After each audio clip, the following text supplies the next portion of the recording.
Annie Park. Both players are making their Solheim Cup debuts this week, and both players in their fourth seasons on the LPGA Tour. Megan, I'll start with you. What has this experience at Glen Eagles been like so far? Is it what you were expecting?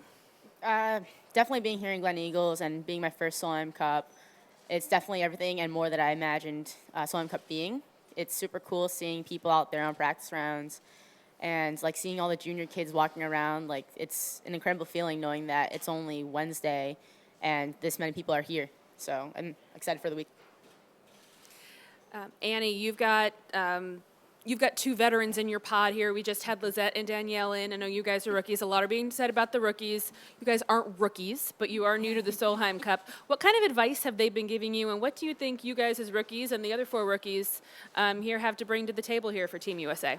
Yeah, a lot of the advice or the common advice is, just embrace it, just enjoy, the crowd, the pressure, the anxiety. The more you enjoy it, you're gonna have fun out there, and it's all about having fun. So those are like the best advice that they've been giving us. You guys have been out on the golf course. I believe you played 9 holes today. What is Glen Eagles setting up for you guys? Is it a challenge certainly, or what are you expecting? Want me to go? Yeah, you're right. I think for both of us, growing up in the Northeast, we're kind of used to this weather. We had to practice in this growing up in the wintertime. We're used to the cold, the rain, the snow even. So I think for us, we're pretty accustomed to it. But it is a challenge for sure because of the wind, the new golf course. It's Megan's first time in Scotland. It's my second time in Scotland. So I think we're just going to try to have some fun. Mm-hmm. Good job. You covered most points. All right. We'll open it up for any questions. Raise your hand. We'll bring around a mic. We'll start with Lisa. All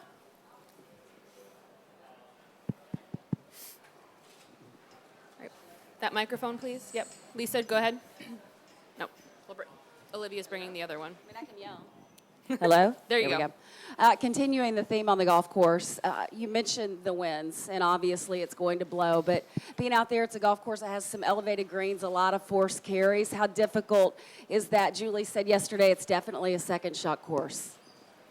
Yeah, I'd have to agree. It's a second shot course, but I mean, overall, this course requires you to hit a lot of good tee shots, especially. You got to pick your line and trust that the wind's either going to help or not.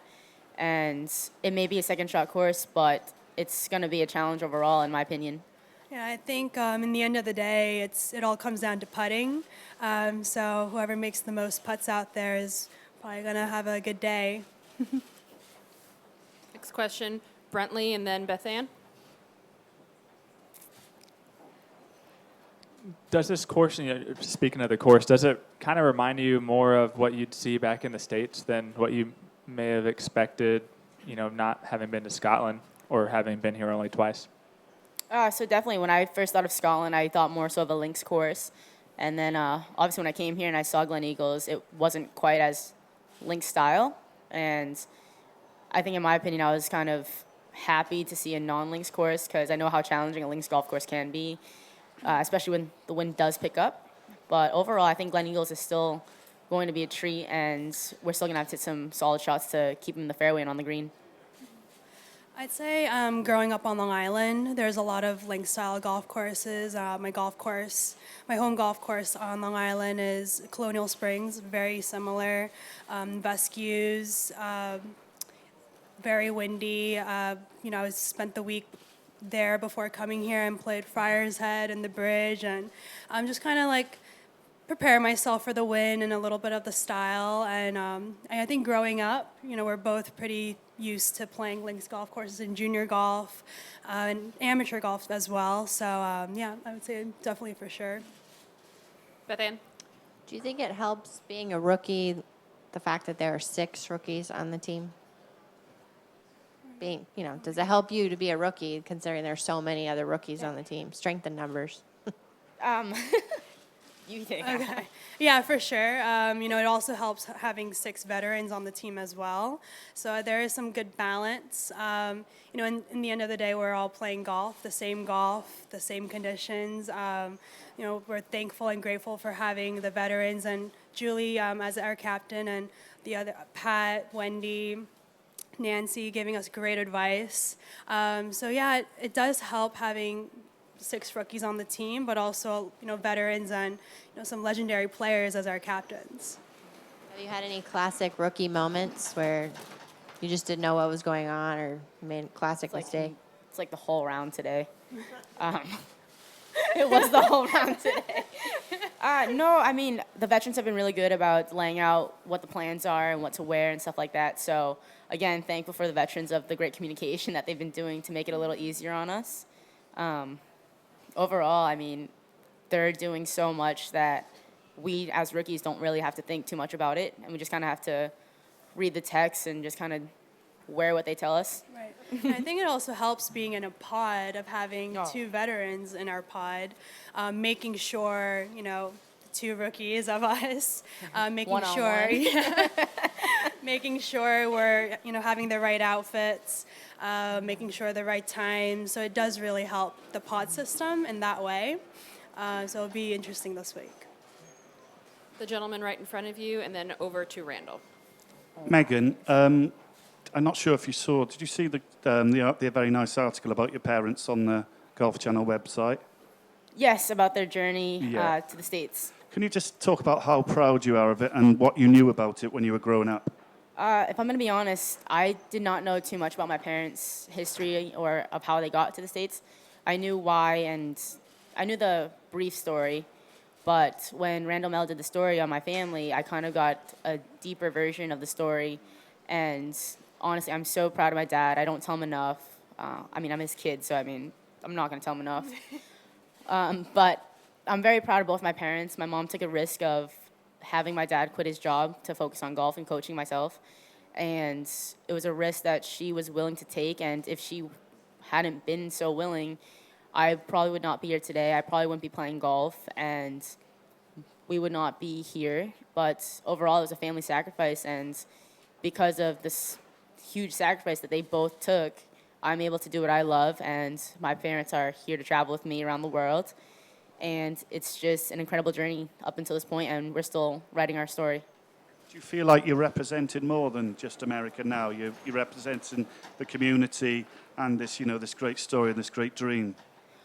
I'm sorry, I heard like half the question. Do you feel like you're representing more than just America? Because you talked about, your dad talks about, getting the citizenship and everything. And I definitely represent, I feel like we represent America and stuff like that. And I'm very proud to wear the red, white, and blue, stars and stripes. But overall, I want to be someone who I am confident in, and I want young kids or anyone to look up to me. And so I hope to kind of inspire or just kind of motivate kids who may have this background as my family did and say, hey, if they can do it, I can do it. So it's not just myself in this country. I want to put an impact on the next future generations. just one last one from me. When did you actually read the article, and did you go when you read it? Did you just go, "Wow, I didn't know that"? Randall Mel was very fortunate, and he sent us the link as soon as the article came out. So I read it as soon as it came out, and I can say he did a really good job on the article, and wouldn't have asked anyone else to do it. Well, can we go to Randall Mel for the next question now? The man of the hour. Thanks, Megan. Are your parents, have they arrived yet? My parents landed this morning, so they are currently shopping. Okay. A question for Annie. You said, how important putting is in this. We don't see the long putter very much anymore. Can you tell us the how and the why of that for you? To rephrase that question, how I started it and why. So going back, I struggled with my back injury, and then because of that, trying to change my swing, struggling with golf, kind of continued into losing my card pretty much and having conditional status for 2018.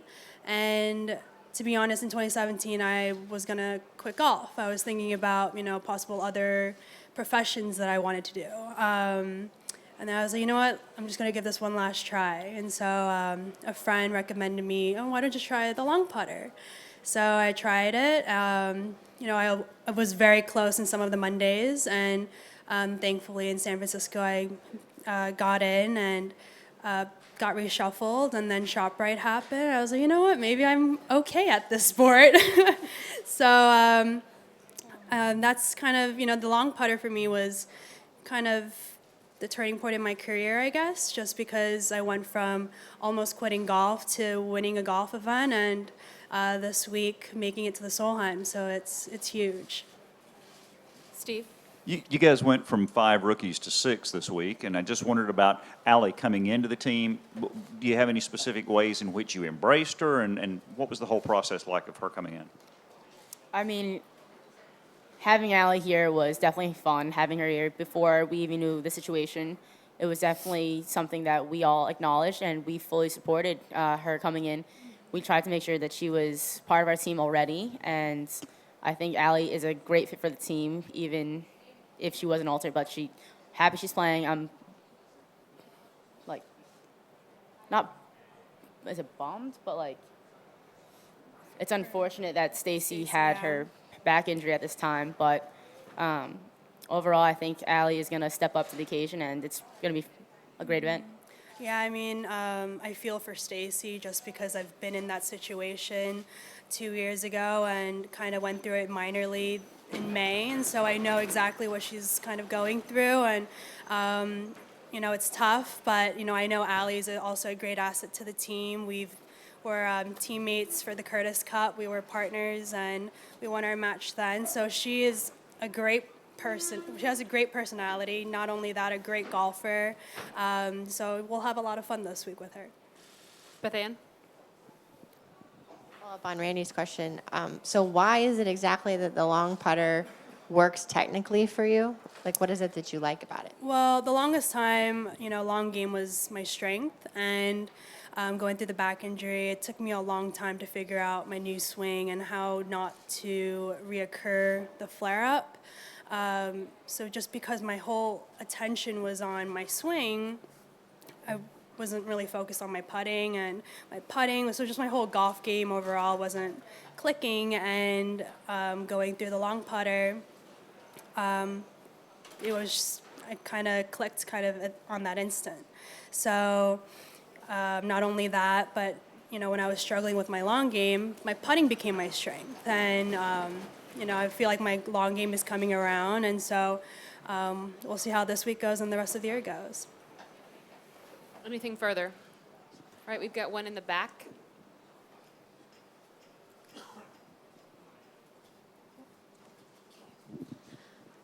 Just a question to both of you about how much you've thought about the opening tee shot and how you'll approach it, and whether you're deliberately thinking about it or not thinking about it. You want to go first? So when we did our practice round on Monday, I walked through the little tunnel to get to use the first tee, and the first thing I thought of was, wow, I can't wait until these crowds are filled. And I turned around and I kind of went, let's go. She literally practiced it today. I literally practiced it, and I was like, oh, I can't wait for the crowds here. My parents will be sitting up there. And so I'm really looking forward to the first tee. And I know all the veterans tell us that it's nothing like we've ever felt before. Mm-hmm. So I'm both nervous, excited, and I'm really looking forward to it. I guess, well, Megan pretty much hit on every topic that I was going to say, but adding on to that, I've been thinking about what song that they're going to play and what dance we should do. But yeah, I can't wait. I can't wait for Friday. Will it be the same song from Dow? When you guys No, dance? No, we're gonna we mix gotta it change up. it up. All right. Gotta keep people on their toes. We'll be surprised. Keely? I was wondering if you've been surprised by anything this week, or if it's multiple things. What are you most surprised by? I guess how much swag we got. Oh, The hats, the clothes, the bag. Yeah, the bag is pretty cool. a golf bag's pretty cool. Just so much stuff. Like, I don't know how we're going to bring it all back. I mean, coming here, I did pack like about 60 pounds of stuff. So it's a little concerning for me. All right, anything further? All right, well, thank you, ladies, very much. Enjoy your week. Thank you.